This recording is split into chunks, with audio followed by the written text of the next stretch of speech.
Welcome to LIVEDAF, your online Daf Yomi shiur. Shalom and welcome to today's Daf Yomi Niddah Daf Samach Zayin. We're on the last line of the previous daf. Omar Rav Shmuel bar Yitzchak. Isha le'sitbal b'nomal. A woman should not be toivel, should not go to the mikveh in a harbor, in a port, since we're concerned that the boats that frequent the port have stirred up the mud and they may pose a chatzitza and prevent the water from coming into contact with the Isha. Afagav the hashalaka, even though at the present we don't see any mud on her. Eimar berdiyuni nafal, we're concerned that perhaps the mud was shaken off while she emerged from the water. Avod Shmuel, we see in the following story a similar concern. Avod Shmuel, the father of Shmuel, Avad Lebanse, he prepared for his daughters to be toivel from their tumah. Mikvois b'mei Nisan, he prepared for them mikvois during the days of Nisan, immediately following the winter time. Umafzi b'yom Tishrei, and mats in the days of Tishrei. Now, what is this referring to? So, the halacha is that a mikveh can be valid in two forms, either a mayan or a mikveh. A mayan is a natural spring. A mikveh is a gathering of water. Now, the fundamental difference, halachic difference between these two types of waters, a natural spring, a mayan, may be used even if it is zeichelin, even if it's running water, even if it's not stationary in one place. However, regarding a mikveh, a boir, an enclosed, a gathering of water, in that case it needs to be kavah v'kaimi, it needs to be stationary, still in one spot. It can't be moving, it can't be zeichelin. See, a mikveh, it's not just coming into contact, immersing yourself in the water of the mikveh. It needs to be in the place, in the makom of the mikveh. You need to immerse in the domain, in the actual makom HaMikveh. Therefore, only if it is bimkaima, it is stationary, it is still. However, if it's on the move, if it's on the go, then it is not valid for tefillah. However, regarding a mayan, a natural spring of water, in that case, it is kasha even if it's flowing. That is its natural state, it's flowing. It's flowing, as the pasuk says, Kol ha'naharos holchan al hayam, all the waters channel, they flow towards the ocean. That is the Seder Habriya, that is the natural phenomenon for all the streams in the world. Therefore, that is still considered mekayma, that is you are being toivel in the stream even if it's moving along. So that is the fundamental difference between a mayan and a mikveh. Now regarding a river, which is fed by natural springs, so that depends at what point of the year we're speaking about. If it is Yomei Nisan, it is after a long rain period of the winter, or it is Yomei Tishrei, which is after a dry summer. So the Gemara explains to us that Avod Shmuel, he used to prepare a mikveh for his daughters to be used during the Yomei Nisan. He did not allow them to be toivel in the mayan, in the dinar, in the river. However, b'yomei Tishrei, he would allow them to use the nar, but he would prepare mats for them to avoid come into contact with the riverbed, which may be muddy, and pose a problem of chatzitza. Now, what is the difference between Tishrei and Nisan? Very simple.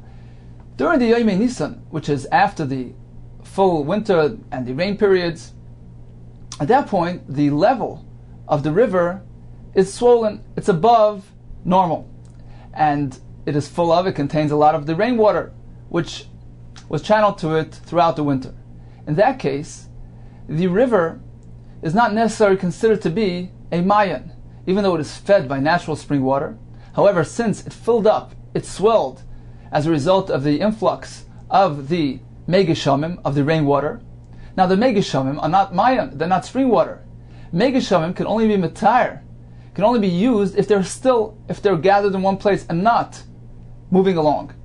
So therefore, a river which contains, we're concerned that at that point, after the winter, it contains a majority of megashamim. Most of the river consists of megashamim. Therefore, the river cannot be used as a mikveh since it is moving along. It is on the go, it is on the move, it is zeichel. And rainwater are not matar b'zoichlin.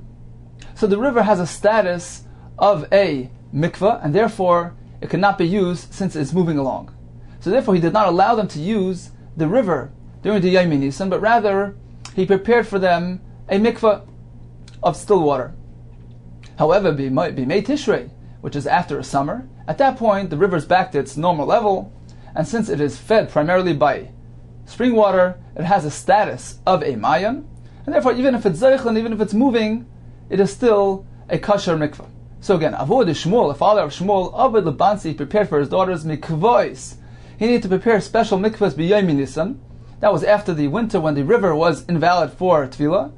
Umafzi, and during b'yom Tishrei, and during the days of Tishrei, which was post-summer, when the river was kosher for tefillah, since it now is primarily consisting of natural spring water, so even if it's moving along, if it's zeichlin, it is kosher, so you allowed them to be tovel.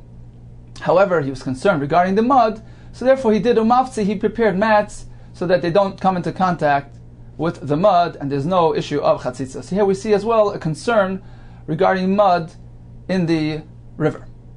Continues the Gemara, another couple of halachas regarding chatzitza. Amarav Gidol Amarav, Nosna Tavshilivna B'tavla. If a woman handed a tavshil, a cooked food, a sticky food, she came into contact with something sticky, V'tavla, and she was tabled after she gave the tavshil to her son. V'alsa, and she emerged from the mikvah, lo also la tefillah, her tefillah is pasul, it's invalid. Afagav da hashtaleka. Right now there's nothing on her hands, we don't see anything, any substance left on her hand. Eimer, we suspect Wed Jun nafal, that when she emerged from the mikvah, it got shaken off and it got cleaned off, but certainly it was there, it was present during her tefillah, and invalidated the tefillah. Amar Ami bar Abba, another halacha regarding chatzitzes, Hani Ravde de Kusilta. These scabs, which result from the punctures of the bloodlettering, is this considered a chatzitza since it is not the natural skin, it is merely a scab? So there's a distinction, ad tlasa yomi loy chaitzi, up until 3 days, it does not pose a chatzitza since it is still soft, it is still bottle to the guf, it's considered like normal flesh. Mikan ve'elach, but once it hardens after 3 days, chaitzi, it is indeed a chatzitza.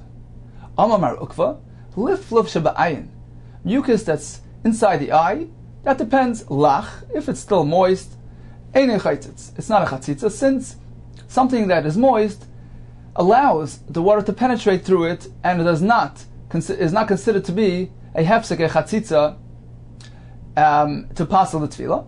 Yavesh chaitzitz, but if it's already dried up, at that point, it is a mafsik, it is a chatzitza, since it is preventing the water from coming into contact. At what point does it have the status of a yavesh? For when it begins to turn green. Amar Shmuel, another halacha regarding chatzitzes. They used to use some blue powder for cosmetic purposes, so they used to put it inside the eye, sometimes outside the eye. So if it's inside the eye, if she puts the kechayel inside the eye, at that point, it is not a chatzitza, since the moisture within the eye moisturizes this powder and liquefies it. And as we spoke earlier, liquid does not pose a chatzitza, since it allows the water to penetrate through it, does not prevent contact. However, if she put the kechayel on the outside of the eye, at that point, chaitzitz, because the powder is a mafsik, it's dry, and therefore it prevents the water from reaching and is a chatzitza.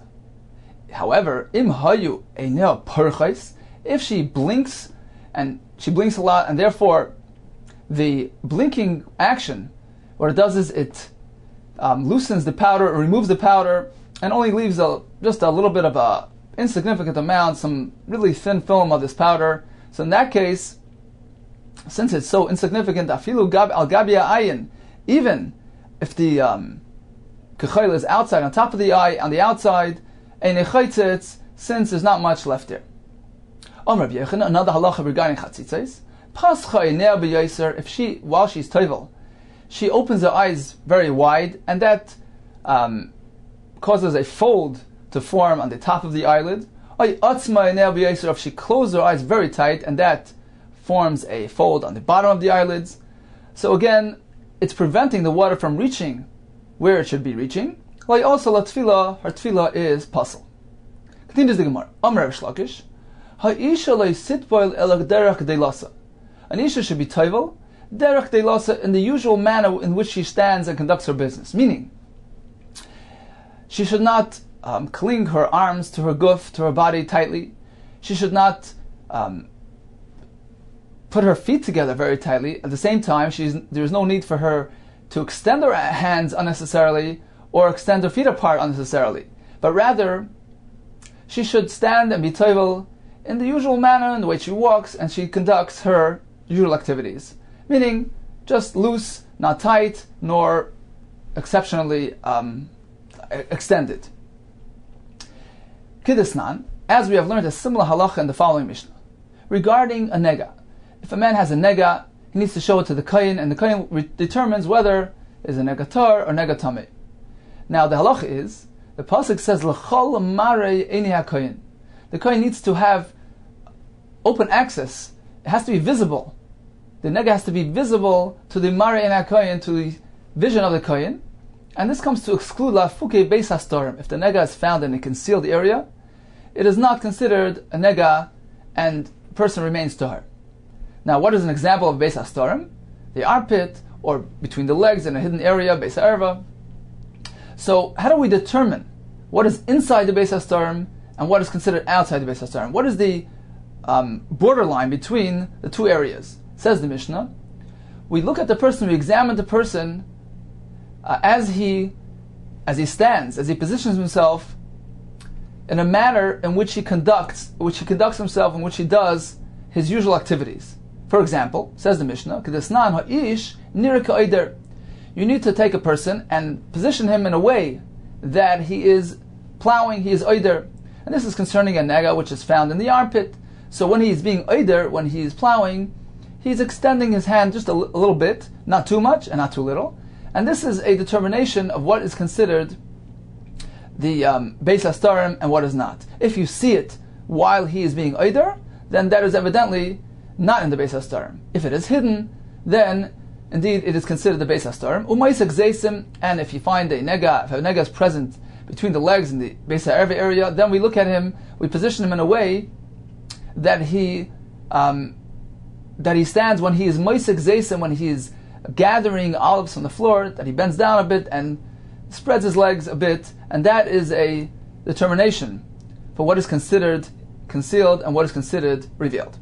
By an isha, however, we do it a bit differently. Isha niris kaireges, we view her as she is weaving, and that is regarding a nega which is found in the armpit area. So when she's weaving, since she lifts her hands a bit, that is a true determination of what is considered concealed and what is revealed. And when she is nursing a child, where she bends over a bit, and that would be a siman regarding a nega found between the legs.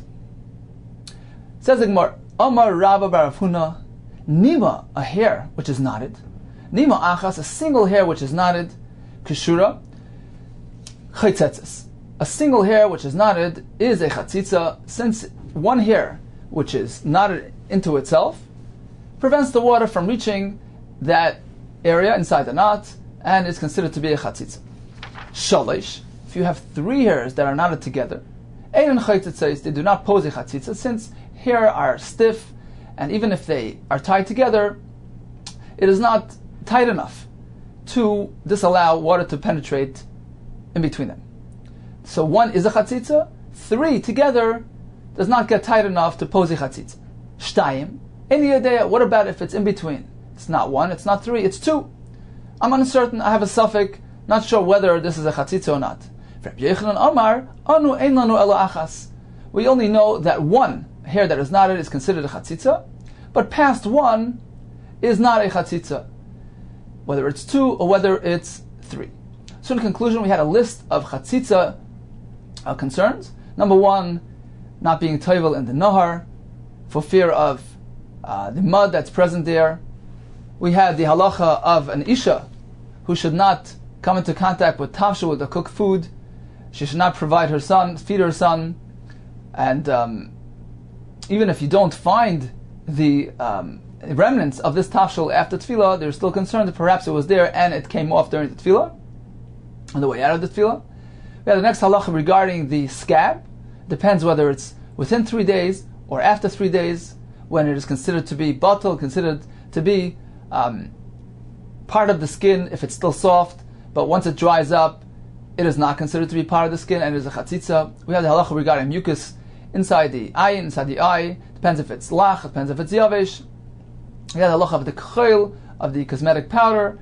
We have the halacha of taking care not to open the eyes too wide or shut them too tight, but rather keep it loose, keep it just plain, and avoid chatzitza. The next halacha regarding what is the correct position of tefillah. It is the usual manner of walking and conducting business, and we had a support from the halacha, a similar halacha regarding nigayim. Finally, we had halacha regarding a chatzitza due to a knotted hair. There is machlekes according to one shita. 1 is a chatzitza, 3 is not, 2 is a suffix. According to Rabbi Yochanan, only 1 is a chatzitza. If it's more than 1 knotted hair, it is not. For instance, if there are 2 that are bound to themselves, at that point it is not tight enough to constitute a chatzitza. Continues the Gemara. How much is a chatzitza? What is the shiur? What is the amount that is considered to be a chatzitza?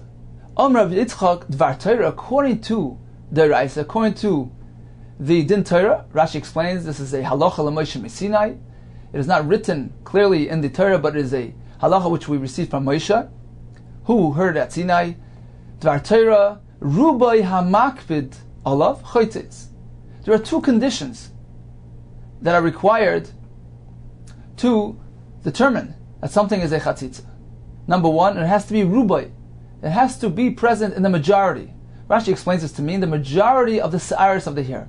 Taisus disagrees. Taisus says that this is regarding even a chatzitza which is present on the guf as well.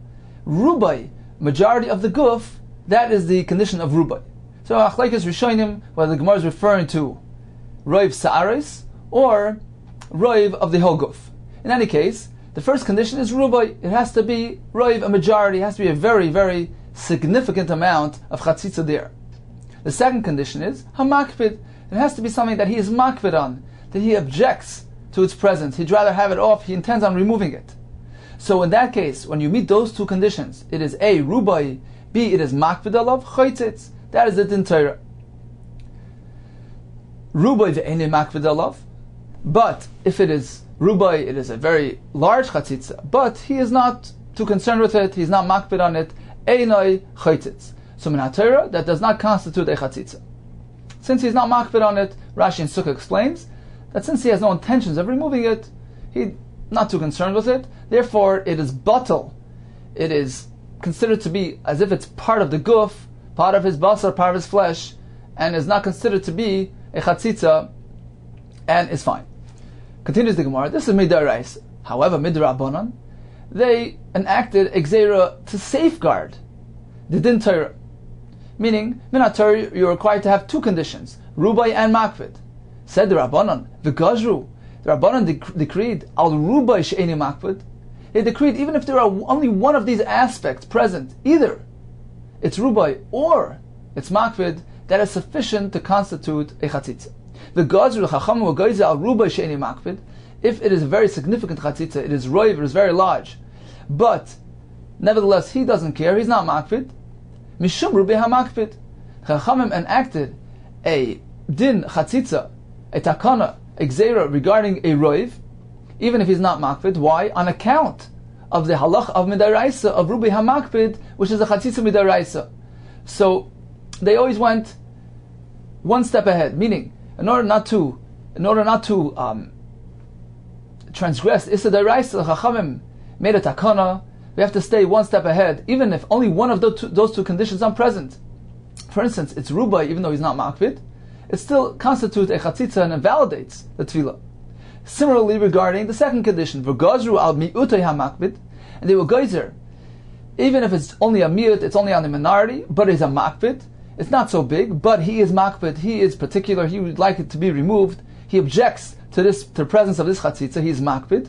In In that case, too, it's considered to be a chatzitza. Why did they do that?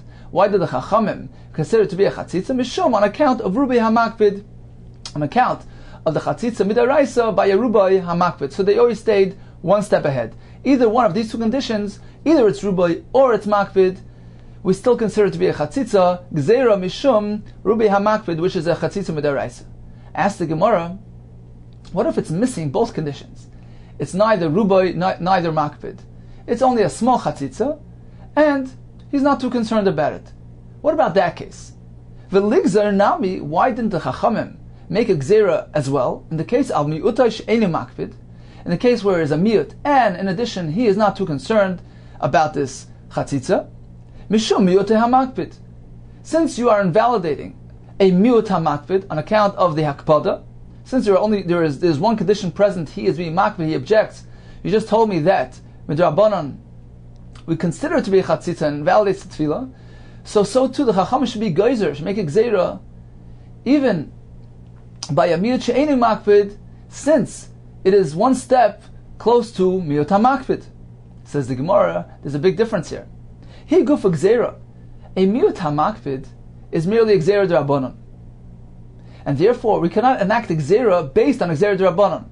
We can't say, well, in order not to fall into, not to transgress a issa d'Rabbanan, we will forbid even something which is a step ahead of that. We don't do that. Why? He go for gzeira, since it itself is a gzeira d'Rabbanan, v'anam neikum v'nigzer, should we go ahead and make and act a gzeira, one safeguard to benefit another safeguard? We don't do that. The Chachamim only have the power to make a gzeira to prevent, to ensure that we do not transgress issa d'oraisa. We need to stay a step ahead of the issa d'oraisa as a mishmeres, as a safeguard. As the Gemara says, we derive the halacha of making a mishmeres, making a gzeira, from the pasuk. The Gemara is darshan, "Vasu mishmeres l'mishmarti, v'shmartem es mishmarti." You should safeguard my laws. So the Gemara in Beis says, Rashi explains that the implication of that pasuk is you can only make a safeguard for a din Torah. You can only enact a gzeira one step next to the halacha issa d'oraisa, so that one doesn't come near issa d'oraisa. It's like a fence, like a gate around the precious object. However, to go one step even beyond that and say, well, if there is a gzeira, why don't we make a safeguard for that safeguard, so that one doesn't even come close to the gzeira? That's already too far removed, and we don't do that. So in summary, min ha-Torah, what constitutes a chatzitza? If it meets two conditions: A, it is rubai, it is a very large chatzitza, which covers a majority, and in addition, it is makpid. He is concerned with this chatzitza, he objects to it, he'd like to remove it. So it's interesting that the first condition is denoting the significance of the actual chatzitza. It is a quality in the actual inherent chatzitza, because it's so big, it's so significant, it is considered to be a mafsik. The second condition of makpid, that is describing the person's frame of mind. It is a chatzitza, it constitutes a halachic status of a chatzitza on account of the person's hakpada, the gavar's hakpada, and therefore both components together, they join to give this thing a din chatzitza. This is midaraisa.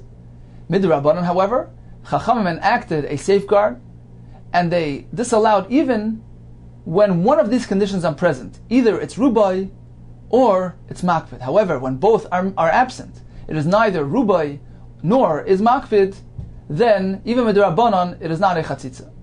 Now there's a question asked on this Gemara, since nowadays we're makpid, we take great care to remove any chatzitzas, even a tiny chatzitza which is only miut, and even if the person is not makpid, does not have any intentions of removing it.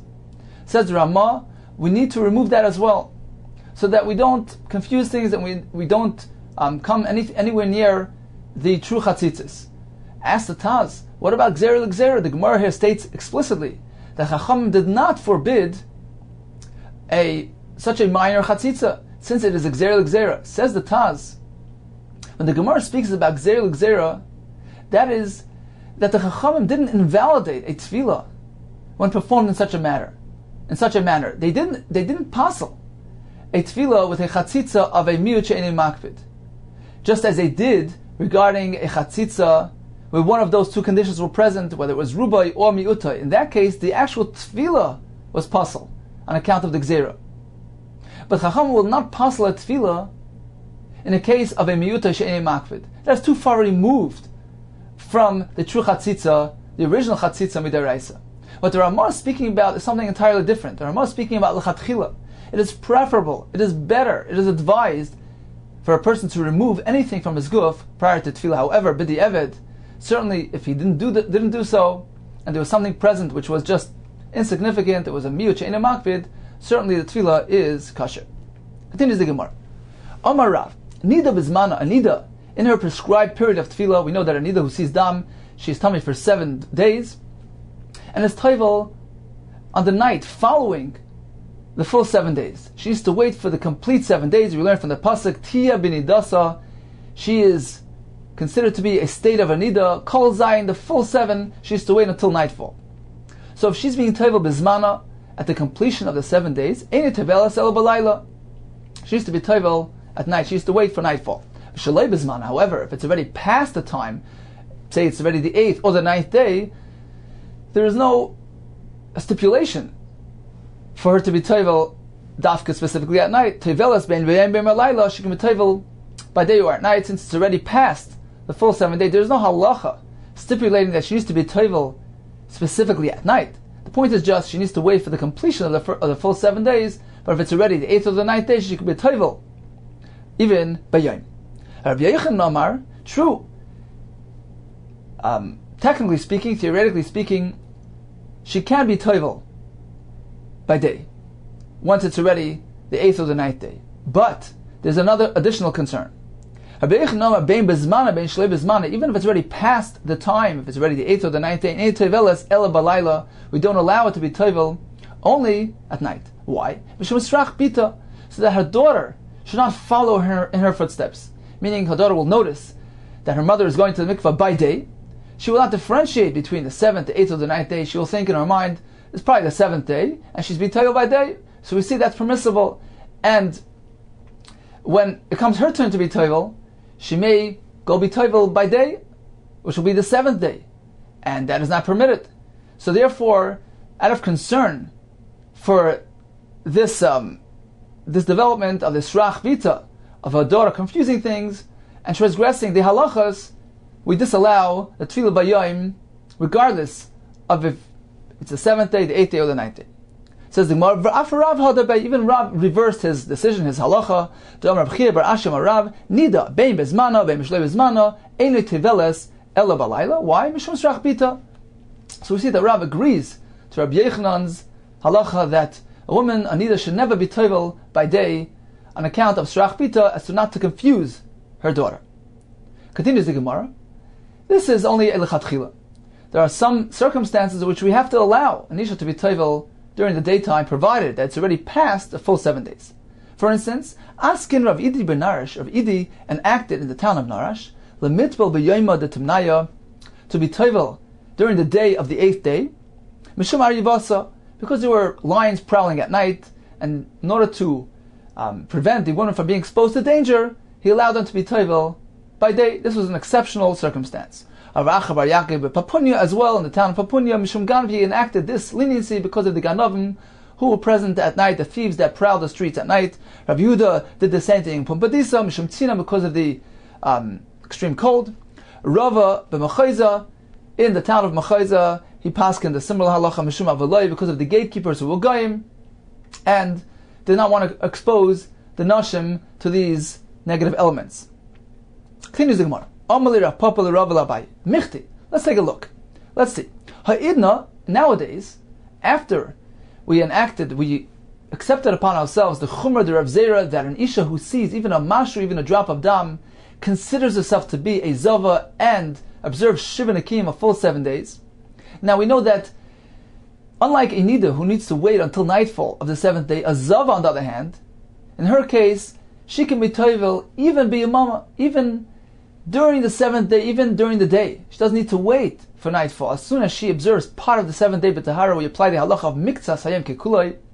Consider part of the day to have the same significance as a full day. She can already be toivel. Now there's one condition here.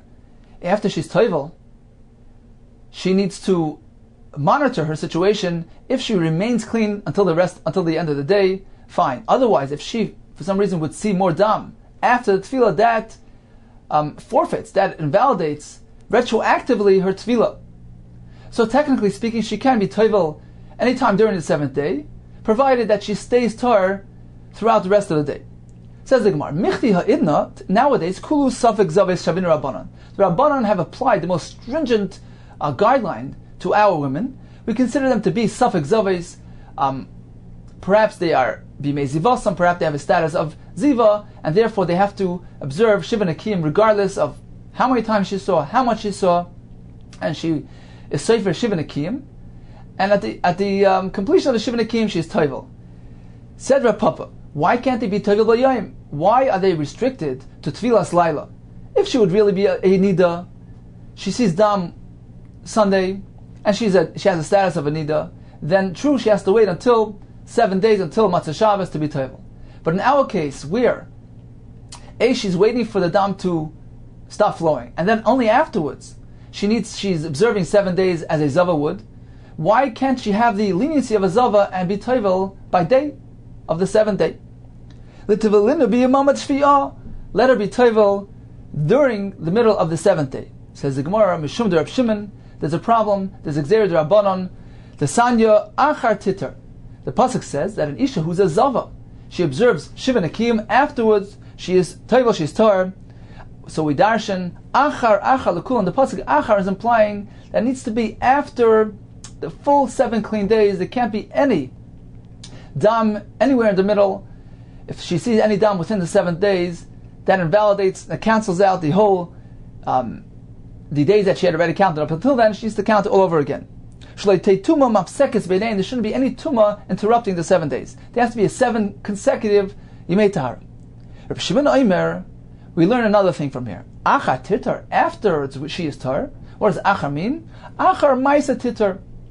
After she did an action, even she only was safer, she observed only part of the day, she did somewhat of a maisa, of an action, titar, she's already tar because part of the 7th day is considered like a whole day, miktas hayayim kekulay. So technically, she can be table right now, right in the morning.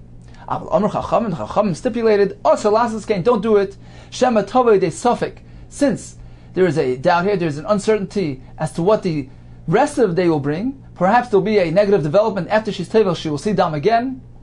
So don't jeopardize yourself, don't allow yourself to come to a suffik isser by being tevel and being meshamish, and then afterwards perhaps she will see dam again and jeopardize and forfeit everything that happened and invalidate the tefillah. That would inevitably mean that they were meshamish betuma, and that would be a avera. Therefore, don't do it, don't be toivel until the end of the day. So that was the answer that Abaye V'Rava provided Rav Papa. Nowadays as well, even though she has the status of a zava, however, midrabanan, you're meant to wait until the completion of the full 7 days, until nightfall, and only then be toivel. Continues the Gemara. Omar Rav Huna. Isha chayfefes be'echad b'Shabbos, v'tevelas b'shlishi b'Shabbos. We know that Isha needs to do chafifa, needs to scrub and clean herself, free of any chatzitzes, of anything that might get in the way of the mayim, of the water reaching her.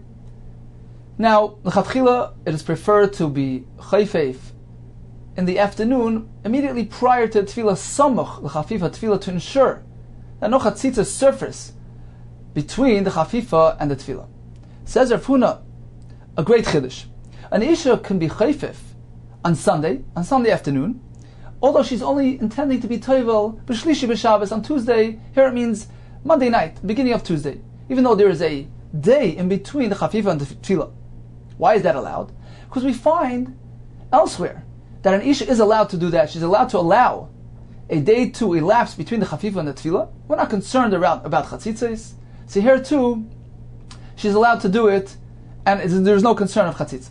Shekain, since we find a similar halacha where isha chayfeves b'erev Shabbos, v'tavelas motzei Shabbos. If an isha is tovel on Motzei Shabbos, in that case she cannot be chayfef by day immediately prior to the tefillah, since it is Shabbos, and being chayfef, scrubbing the hair would detach some hair, and that would be a malach of geizes. So in that case, there is no possibility, there's no afsharas to be chayfef samach tefillah. She needs to be chayfef way back on Erev Shabbos. So we see that's allowed, just like she's allowed to be chayfef on Erev Shabbos and be tovel on Matzah Shabbos, even though there is a full day in between. Similarly, b'moisa chayla on a weekday, an ordinary tefillah, an isha can do that as well. She can be chayfef today, although she's only being tovel a day later. Similarly, isha chayfefes be'echad b'Shabbos, v'teveles b'shlishi b'Shabbos. She can even be tovel on Sunday afternoon, even though b'Revi'ah Shabbos, even though she's only being tovel on Wednesday, meaning Tuesday night, even though there's a full 2-day gap in between the chafifa and the tefillah. Why? Why is that allowed? Shekain isha chayfefes be'erev Shabbos v'teveles motzei yontif shechalias achar Shabbos. In the case where yontif falls out on Matzah Shabbos, in that case there's a similar concern. She cannot be chayfef during the day on yontif because of malacha. She has to be chayfef back on erev Shabbos, although it's a full 2 days in between the chafifa and tefillah. So similarly, an isha can be chayfef even during the weekday with such a configuration of chafifa today, although she's only being tovel 2 days later. The third chiddush is isha chayfefes be'echad b'Shabbos and teveles b'chamishi b'Shabbos. This is already a very big time gap. This is already a 3-day time gap between the chafifa and the tefillah, and that is allowed as well. Why? Shekein isha chayfefes be'erev Shabbos v'teveles motzei shnei yomim tovim shel Rosh Hashanah shechalias achar Shabbos. Since we find that if 2 days of Yom Tov fall out on Matzah Shabbos, in that case, when she's chayfef on Erev Shabbos, and is only tovel 3 days later, Matzah 2 days of Rosh Hashanah, which is 3 days later, that's fine. Similarly here, she can be chayfef on Sunday, even though she's only been tovel on Wednesday night, which is a full 3 days in between. Rav Chizda Amar, no, we don't say that. Kulu Amrinan. When it's unavoidable, Kulu, all these cases where she's tovel Matzah Shabbos, or she's tovel Matzah Yom Tov, which is immediately following Shabbos, or in the case of 2 days Rosh Hashanah, fine, it's unavoidable. We have no option, therefore it's allowed.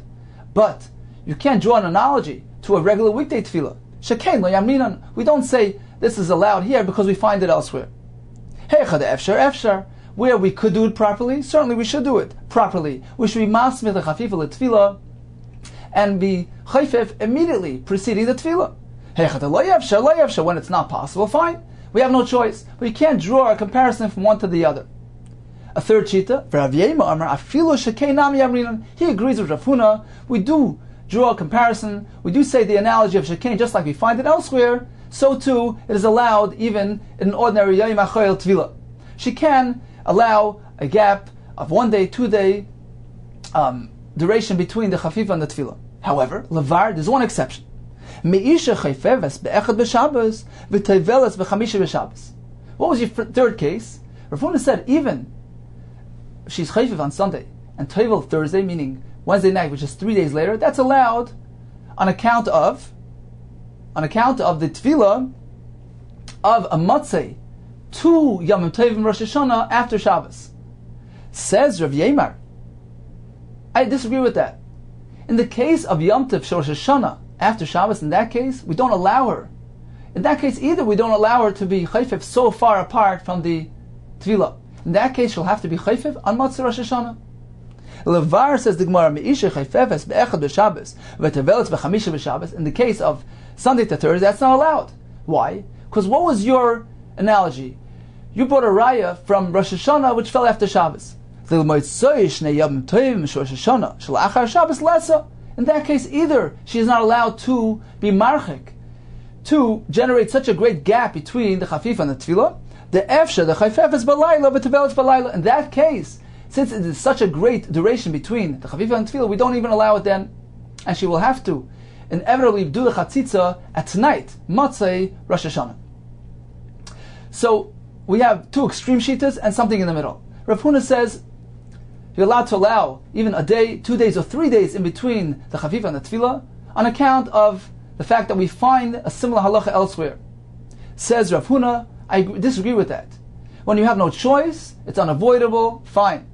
But if it's just an ordinary tefillah during a weekday, certainly there's no allowance for any gaps between the time of chafifa and the time of tefillah, she needs to do it samuch, immediately preceding to the tefillah. Rav Yemer says somewhere in the middle. I agree with Rav Huna that we do draw an analogy from what we find elsewhere, and therefore a 1-day gap or 2-day gap is permissible. However, a 3-day gap is never permitted, since even a Matzah Rosh Hashanah, we do not allow that, since it's too great of a gap, and she needs to be chayfif at night, Matzah Rosh Hashanah. Continues the Gemara, one more shita, Darash Merema, Hilchas Rav Chizda. The halacha follows like Rav Chizda, Ukadamataret Rav Yemer, like the interpretation of Rav Yemer, meaning Rav Merema assumed all the stringencies. He took on the stringency of Rav Chizda that we do not draw analogies. If we find this elsewhere, we find a halacha allowing a gap between the chafifa and the tefillah, that's only where it's lo yefshar, where it's unavoidable. Suppose it's a matzah Shabbos, a matzah Yom Tov, then we allow it. However, in the case of a weekday tefillah, you're not allowed to leave any gaps between the chafifa and the tefillah. So that is assuming the shita of Rav Chizda. Ukadamataris Rav Yemer, according to Rav Yemer's interpretation, meaning I'm adopting even the stringency of Rav Yemer, which is that on a matzah Shnei Yom Tovim Rosh Hashanah after Shabbos, which would inevitably create a 3-day gap from Erev Shabbos till Matzah Rosh Hashanah. I agree with Rav Yemer that is not allowed. In that case, you will have to be chayfeif at night. So in summary, we have 4 shitas. Rav Huna says, Shekain, we draw an analogy just like we find something elsewhere, an allowance of a gap of a day, 2 days, 3 days between the chafifa and the tefillah. So too, an ordinary isha on an ordinary tefillah, b'may sachayil, in a weekday, she's allowed to leave a gap. According to Rav Chizda, that is not allowed. It's only when it's unavoidable. Otherwise, you cannot leave any gaps. Rav Yemer says, yes, we do draw an analogy. We do compare the halacha of a weekday to those halachas of Matzah Shabbos and Matzah Yom Tov, but there's one exception, which is Matzah Shnei Yom Tovim Rosh Hashanah, where we do not allow a 3-day gap in any case, and she needs to do the chafifa at night. The false shita is Mereimar, who adopted everybody's stringencies. He adopted the shita of Rav Chizda, that an ordinary weekday tefillah does not allow for any gaps. In addition, he adopted the chumrah of Rav Yemer, that even when it's unavoidable, it's seemingly unavoidable, it's a Shabbos with 2 Rosh Hashanahs, we do not allow our chak of chafifa from the tefillah, and she needs to do a chafifa on Matzah Rosh Hashanah. Says the Gemara, they asked the question, Isha ma'u shetachav balayla v'titva balayla. It's preferred for an Isha, of course, to be chayfef by day. Rashi explains so that she shouldn't be rushed, and she should clean herself properly. Therefore, we prefer that she does the chafifa, the cleaning process, by day, and is only toivel at night. But however, if that, for some reason, is not practical, can she be chayfef balayla? Mar Zutra Eiser, Rav Zutra says it's not permitted. Rav Chizda Misuri, Misura Shari. He says it's okay. Amalei Rav Adel, Rav China Misuri.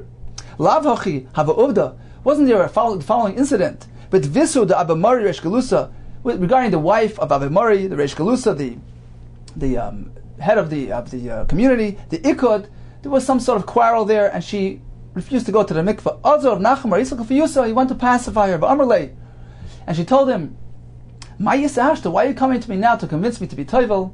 Tiski, I said Lamachar, isn't it enough for you to come tomorrow? I'll be toivel tomorrow. What's the rush?"